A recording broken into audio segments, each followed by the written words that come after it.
नमस्कार दोस्तों, आप सभी का स्वागत है मेरे YouTube चैनल गोपाल दीवानी में। आज हम आपको पौष मास श्रीमद् भगवत कथा का अध्याय 6 का रसपान करवाने जा रहे हैं। आइए शुरू करते हैं।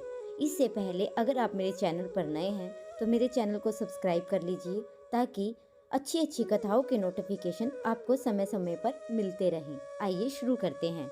धृतराष्ट्र, पांडु और विदुर के लालन पालन का भार भीषण के ऊपर था। तीनों पुत्र बड़े होने पर विद्या अध्ययन के लिए भेजे गए। धृतराष्ट्र बल विद्या में और पांडु धन विद्या में तथा विदुर धर्म और नीति में निपुण थे। युवा होने पर धृतराष्ट्र अंधे होने के कारण राज्य के उत्तराधिकारी न बन सके। विदुर दासी पुत्र थे, इसलिए पांडु को ही हस्तिनापुर का राजा घोषित किया गया। भीष्म ने धृतराष्ट्र का विवाह गांधार की राजकुमारी गांधारी से कर दिया। गांधारी को जब ज्ञात हुआ कि उसका पति अंधा है तो वे स्वयं ही अपनी आंखों पर पट्टी बांध ली और उन्हीं दिनों यद बुद्धि राजा सुरसेन की पोषित कन्या कुंती जब सियानी हुई तो पिता ने उन्हें घर में आए हुए महात्माओं की सेवा में लगा दिया। पिता के अतिथि गृह में जितने भी साधु, महात्मा, ऋषि मुनि आदि आते, कुंती उनकी सेवा मन लगाकर किया करती थी। एक बार वहां दुर्वासा ऋषि आ पहुंचे। कुंती ने उनका भी मन लगाकर सेवा की और कुंती की सेवा से प्रसन्न होकर दुर्वासा ऋषि ने कहा, पुत्री, मैं तुम्हारी सेवा से अत्यंत प्रसन्न हुआ हूँ। अंत तुम्हें एक ऐसा मंत्र देता हूँ जिसके प्रयोग से तुम देवता का स्मरण करोगी, तत्काल तेरे सामने प्रकट होकर तेरी मनोकामना को पूर्ण करेंगे। इस प्रकार दुर्वासा ऋषि कुंती के मंत्र को प्रदान करके चले गए। एक दिन कुंती ने मंत्र की सत्यता को जांच करने के लिए एकांत स्थान में बैठकर उस मंत्र का जाप करने के लिए सूर्यदेव का स्मरण किया। उसी क्षण सूर्यदेव वहां प्रकट होकर बोले, देव, मुझे बताओ कि मुझसे किस वस्तु की अभिलाषा करती हो, मैं तुम्हारी वही अभिलाषा अवश्य पूर्ण करूंगा। इस पर कुंती ने कहा कि हे देव, मुझे किसी प्रकार की कोई अभिलाषा नहीं है। मैंने तो केवल मंत्र की सत्यता परखने के लिए उसका विचरण किया था। कुंती के इन वचनों को सुनकर सूर्यदेव बोले, मेरा आना व्यर्थ नहीं जा सकता। मैं तुम्हें एक अत्यंत प्रकर्मी और तथा दानशील पुत्र की प्रदान करता हूँ। इतना कहकर सूर्यदेव अंतर्ध्यान हो गए, किंतु ने लज्जावश यह बात किसी को भी न कह सकी। समय आने पर उसके गर्भ में कवच कुंडल धारण किए हुए एक पुत्र उत्पन्न होता है। कुंती ने उसे एक मंजूषा में रखकर एक रात्रि बेला गंगा में बहा दिया। वह बालक बहता हुआ उस स्थान पर पहुंचा जहां पर धृतराष्ट्र का सारथी अथिरथ अपने अश्व को गंगा नदी में जल पिला रहा था। उसकी दृष्टि कवच कुंडलधारी शिशु पर पड़ी। अथिरथ निसंतान था, इसलिए उसने बालक को अपनी छाती से लगा दिया और घर ले जाकर अपने पुत्र के जैसे उसे पालने लगा। उस बालक के कान अति सुंदर थे, इसलिए उसका नाम कर्ण रखा गया। कर्ण गंगा जी में बहता हुआ जा रहा था। महाराजा धृतराष्ट्र के सारथी अथिरथ और उनकी पत्नी राधा ने उसे देखा और उसे गोद में ले लिया और उनका लालन पालन करने लगे। कुमार अवस्था में ही कर्ण की रुचि अपने पिता अथिरथ के समान रथ चलाने की बजाय युद्ध कला में अधिक थी। कर्ण और उसके पिता अनिरुद्ध आचार्य द्रोण से मिले, जो कि उस समय युद्ध कला में सर्वश्रेष्ठ आचार्यों में से एक था। द्रोणाचार्य उस समय कुरु राजकुमारों को शिक्षा दीक्षा दिया करते थे। उनको कर्ण को शिक्षा देने से मना कर दिया, क्योंकि कर्ण एक सारथी पुत्र था और द्रोण केवल क्षत्रियों को ही शिक्षा दिया करते थे। द्रोणाचार्य की असहमति से उपरांत कर्ण ने परशुराम से संपर्क किया, जो कि ब्राह्मणों को शिक्षा प्रदान किया करते थे। कर्ण ने ब्राह्मण को बताकर परशुराम से शिक्षा का आग्रह प्रदान किया। परशुराम ने कर्ण की आग्रह स्वीकार किया और कर्ण को भी समान शिक्षा, युद्ध कला और धनु विद्या में निस्तारण किया। कर्ण को उसके गुरु परशुराम और पृथ्वी माता से श्राप मिला था कि कर्ण को शिक्षा के अंतिम चरण पर थी। एक दोपहर की बात है।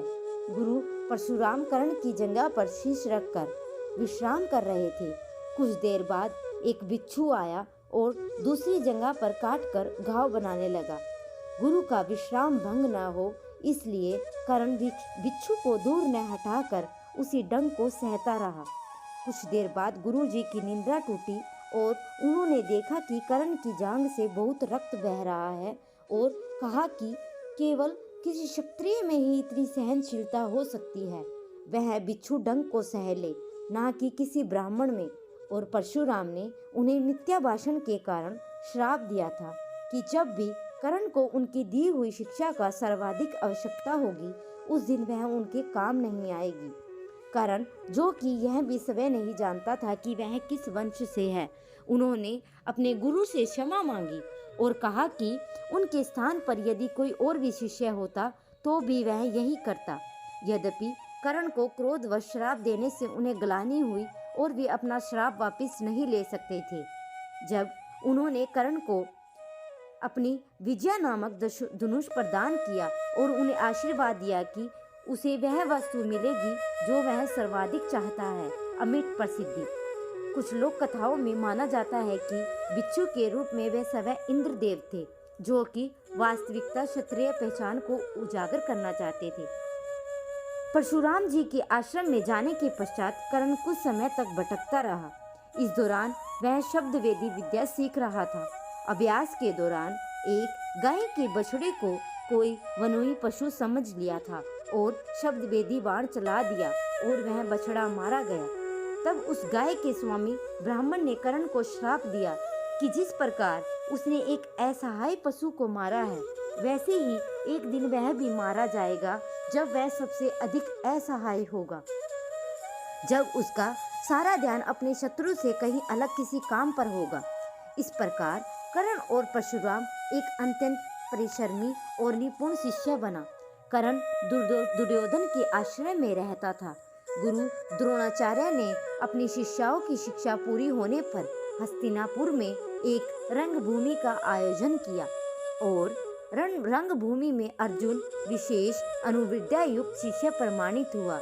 तभी कर्ण रंगभूमि में आया और अर्जुन द्वारा किए गए कर्तव्यों का पार करने पर उसे द्वंद्व युद्ध के लिए ललकारा।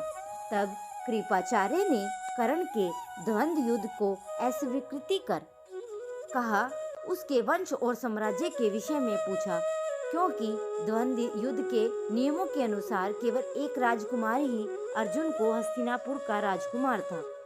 द्वंद्व युद्ध के लिए ललकारा जा सकता था। तब कौरव को सबसे ज्येष्ठ दुर्योधन कर्ण के अंगराज घोषित किया गया, जिससे वह अर्जुन के द्वंद्व योग में जाए माने गए। जब कर्ण ने दुर्योधन से पूछा कि उसको इसके बदले में क्या चाहिए, तब दुर्योधन ने कहा कि वह केवल यह चाहता है कि कर्ण उनका मित्र बन जाए। और यह घटना के बाद महाभारत के कुछ मुख्य संबंध स्थापित हुए, जैसे दुर्योधन और कर्ण के बीच सुदृढ़ संबंध बने, कर्ण और अर्जुन के बीच तीव्र प्रतिद्वंद्विता और पांडवों और कर्ण के बीच वैमनस्य। कर्ण दुर्योधन का एक निष्ठावान और सच्चा मित्र था। यद्यपि बाद में दुर्योधन को खुश करने के लिए गुरुत क्रीड़ा में भागीदारी करता है, लेकिन वह आरंभ में ही इसके विरुद्ध था। कर्ण शंकुनी पसंद नहीं करता था। दुर्योधन को खुश रखने के लिए वह इसके विरुद्ध खड़ा हुआ। कर्ण शंकुनी को पसंद नहीं करता था और सदैव दुर्योधन को यह परामर्श देता था कि शत्रुओं को परास्त करने के लिए अपने कौशल और बाहुबल का प्रयोग करे, न कि कुटिल चालों का। जब लाक्षागृह में पांडवों का मारने का प्रयास विफल हो जाता है, तब कर्ण दुर्योधन को उसकी कायरता के लिए डांटता है और कहता है कि कायरों की सभी चालें विफल ही होती है, और उसे समझाता है उसे एक योद्धा के समान कार्य करना चाहिए। उसे जो कुछ भी प्राप्त करना है उसे अपनी वीरता द्वारा प्राप्त करे। चित्रांगद की राजकुमारी से विवाह करने के बाद भी कर्ण ने दुर्योधन की सहायता की और आपने स्वयंवर में उसने दुर्योधन को अस्वीकार कर दिया। तब दुर्योधन ने उसे बलपूर्वक उठा कर ले गया। तब वहां उपस्थित राजाओं का उसने पीछा किया, लेकिन कर्ण ने अकेले ही उन सब को पराजित किया और राजाओं को जरासंध, शिशुपाल, दत्रवंत, साल्व और रक्मी इत्यादि थे। कर्ण की प्रशंसा स्वरूप जरासंध और कर्ण को मगध एक भाग दे दिया गया। भीम के बाद श्री कृष्ण की सहायता से जरासंध को परास्त किया गया, लेकिन उससे बहुत पहले कर्ण ने उसे अकेले ही पराजित कर दिया था। कर्ण ने ही जरासंध की इस दुर्बलता को उजागर किया और उसकी मृत्यु को केवल उसके धड़ और पैरों से चीरकर 2 भागों में बांटकर हो सकती थी। अब आप अगली कथा में एकवल्य की गुरु भक्ति के बारे में जानेंगे। अगर आपको ये कथा अच्छी लगी हो तो आप मेरे चैनल को लाइक कीजिए, सब्सक्राइब कीजिए और कमेंट में जय श्री कृष्ण अवश्य लिखिए।